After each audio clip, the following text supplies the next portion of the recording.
Asubiojo, a 400 level student of Sociology Department at Ekiti State University, and I'm a creative writer. Thank you. I started while I was young, but I later stopped due to inconsistency. So I later resumed back. That was in my 200 level when I met someone who explained to me what creative writing was really all about. Because when I was young, I was not really writing just creatively. I was just writing out of how everything comes my way. So I started and I realized it's my passion. It is what I love doing, which made me kickstart again. I get my inspiration often from a quiet place. I actually love to stay quietly in a room where there is no noise, and I get my inspiration from that. And most often, since I'm in school, I use the library, the school library often.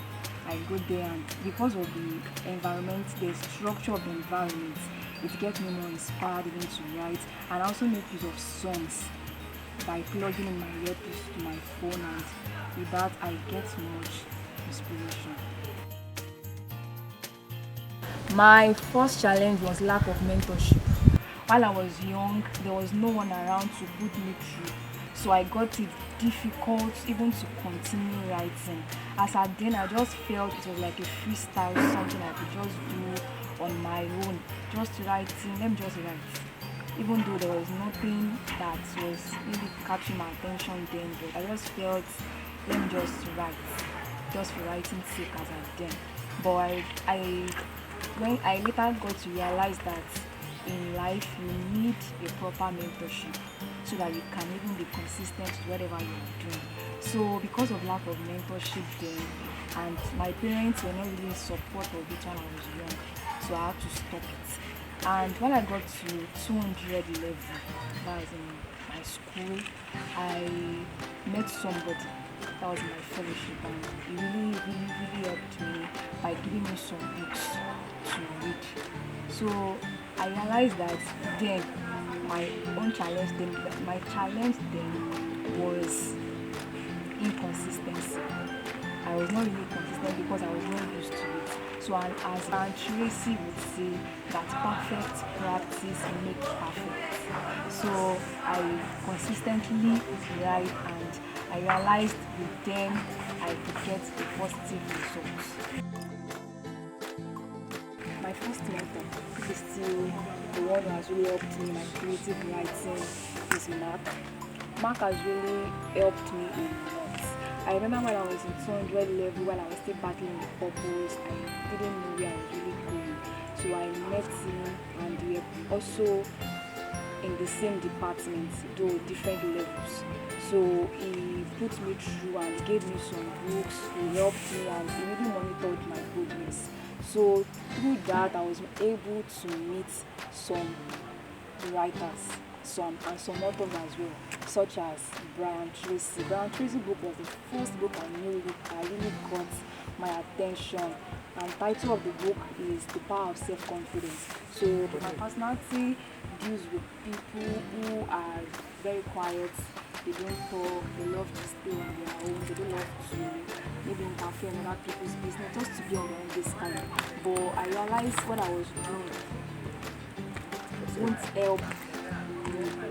So I had to get that book, and with the help of that book I was able to realize that if really you want to get your ideas across nations, if you want people to hear your voice, then you need to be confident enough in yourself.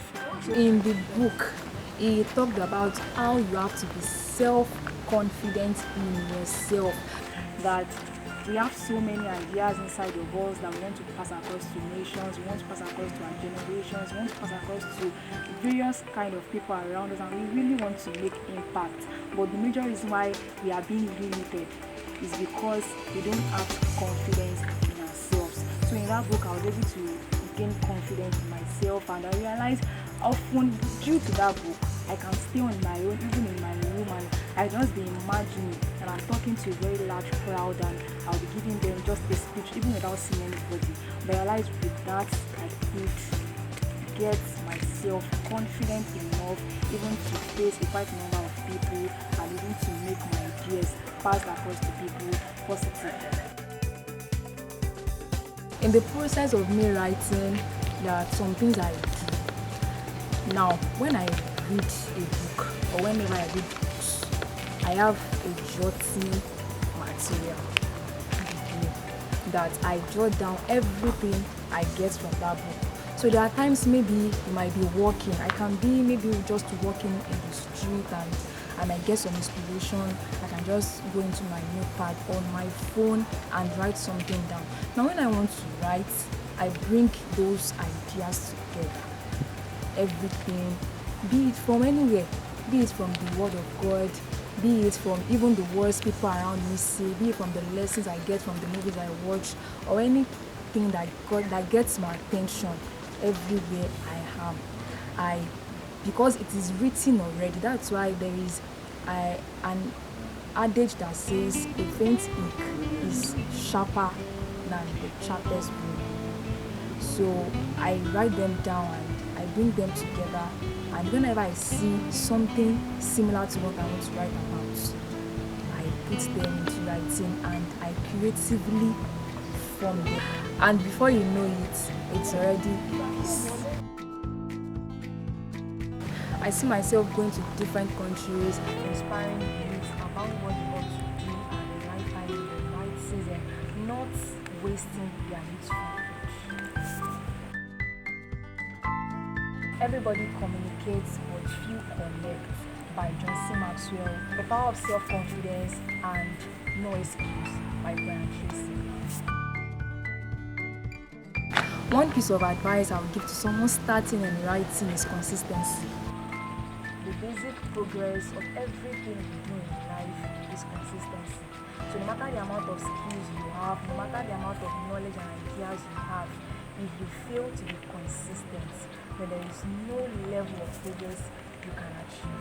So I've come to realize that so many people have that zeal to start something, but realize that at the end, they become maybe diverted or distracted.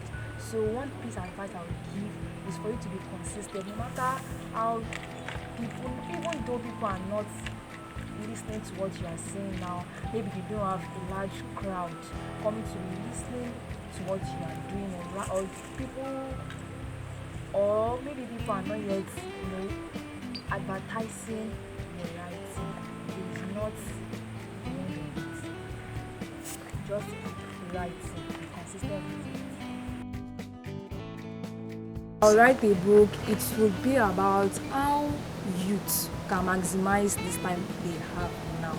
Because even the Bible says that the Bible comments when no man can walk. So I believe for youth, this is the right time you can maximize your potentials. So the books I will write, even for youth, is for them to get inspired and even fired up to be able to achieve their goals, to be able to maximize their God-given potentials, and to even be able to go far in life, not getting distracted, and being able to be disciplined enough to achieve their aims and goals in life. Never stop writing. The fact that people are not desiring to read what you are writing now doesn't mean it is not meaningful. And it doesn't mean it will still attract enough audience later on, if only you can just be consistent. So my lesson so far is that I will always keep writing, because I've learned to understand that people don't trust or love to follow those who are not consistent enough, or they love to follow after those they've seen doing the same thing over and over again. I get my best article done anytime, any day. For me, I'm not limited by the hours of the day. I'm not limited by maybe it is night, or it is morning, or it is afternoon. Once I'm ready to write, I get inspiration anytime. The biggest lie, or should I say the biggest misconception about writing, is that people believe that every writer writes with the intention of making money. Now, not everybody writes with the intention of making money. I can just decide to write to bless lives, to impact lives. Meanwhile, there is no money attached. But there are some people who write and they make money from it. So it is based on your own personal decisions and your motive behind your writing. A book, a pocket notebook with a pen, and a phone with an accent. My advice to parents whose children are writers is number one, please encourage them. To write is not easy, and it is not easy at all. But I've come to realize that when people are being encouraged, even to do more, then they continue. When they see motivators around them, they will surely continue to write.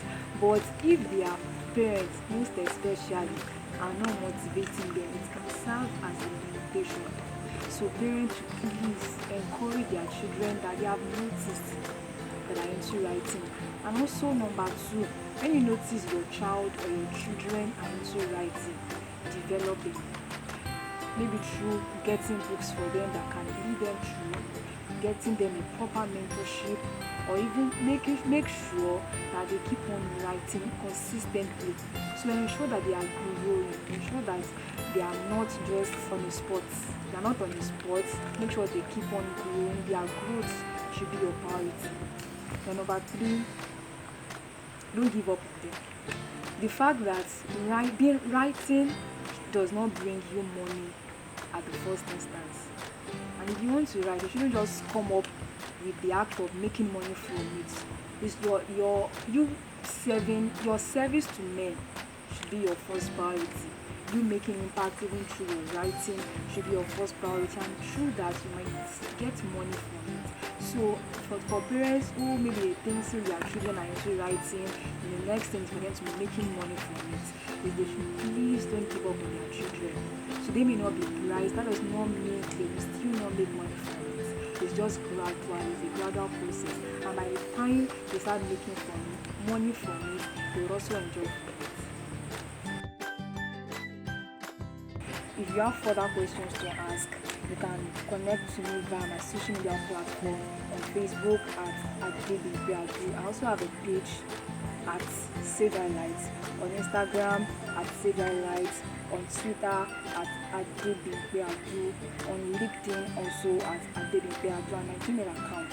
You can either use @packagedby@gmail.com or Sage Highlights